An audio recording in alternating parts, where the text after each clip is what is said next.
Hey, good to see you. Let me finish this up real quick. Let me get this all zipped up here. Hey, welcome to leadership training. We're glad you're here. If you are a guest or a visitor or have not yet plugged into a leadership role at the Pentecostals, you can listen to this, but this is really not for you. We're glad that you're listening. I encourage you to keep listening. Maybe at least you'll understand some of the expectations that we have here on the Pentecostals campuses.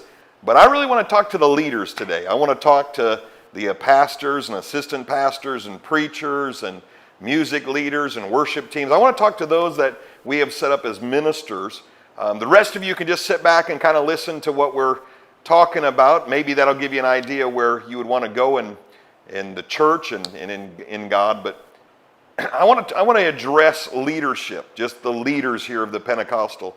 Glad you're watching. I'm going to try to keep these to 5 minutes the best I can. You know that I am horrible at that. I just shot a worship video that lasted 12 minutes. But hang with me just for a few minutes. Let me ask you something. As a visitor, what type of church do you want to attend? And as a leader, what type of church do you want to lead?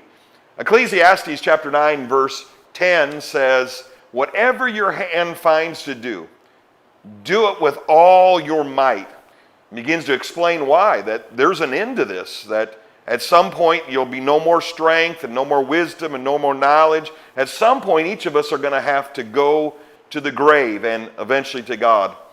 Let me tell you, leaders, what one of the expectations is. When Moses was given the tabernacle plan and began to select leadership or ministers, among most of the duties, if you read through there, were not about preaching or singing. That's such a small part of the ministry. Most of it was just about the caretake of God's people and God's church. So here's an expectation from this pastor, and I really believe God. If you're in any type of leadership in our church, we expect you to take time to clean it and take care of it and work around it or work within it, both from the floor to the ceiling. We expect you to volunteer to paint and clean and put in air conditioners, take out air conditioners. We just expect you to work. In fact, I want to tell all those that are enjoying sitting on the pew, that are just part of our membership, that have not yet hit leadership desires or want to be part of the leadership, I want you to start watching our leaders. See which ones actually grab a rag and wash things down or wipe things down.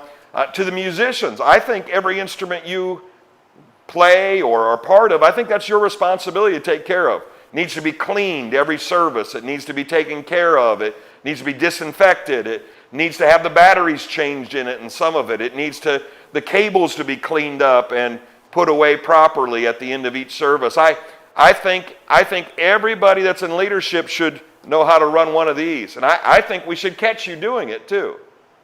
I think every preacher and every leader and every Sunday school teacher and every praise singer and everybody that's in leadership that we hold up on the platform or expect to lead our children in these areas or the congregation should be caught doing something with all their might. I don't think it's beneath any of us, from the pastor all the way down. I hope that you observe, not because I'm trying to get any type of reward, but I hope you observe the care that my wife and I and sometimes children put into this building. I hope you catch us once in a while with a vacuum cleaner. I wanted to stop by here today and just tell our leaders, it's been a while since I've caught some of you vacuuming. I've laid this down. I've said every one of our leaders should check the bathrooms before service. Is there toilet paper? Is there paper towels? Is it organized? Is the toilet flushed? Is there things picked up?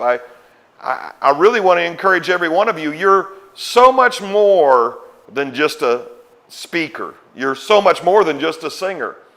In fact, this pastor is going to start watching. I expect things to be picked up. I expect to walk in even 5 minutes before service and see you frantically running one of these because you found some dirt on the carpet and you want to clean up.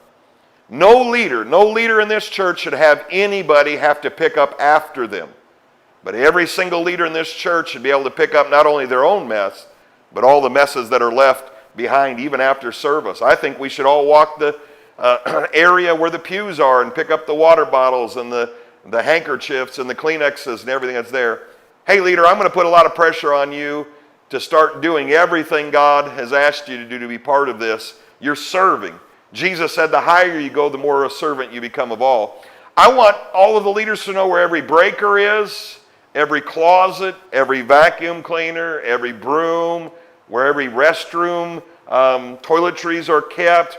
I want every leader to know what the temperature is that needs to be set and how to set it, and where every light switch is and where every door is. And I want all of our leaders to learn how to lock up afterwards and really take care of the house of God.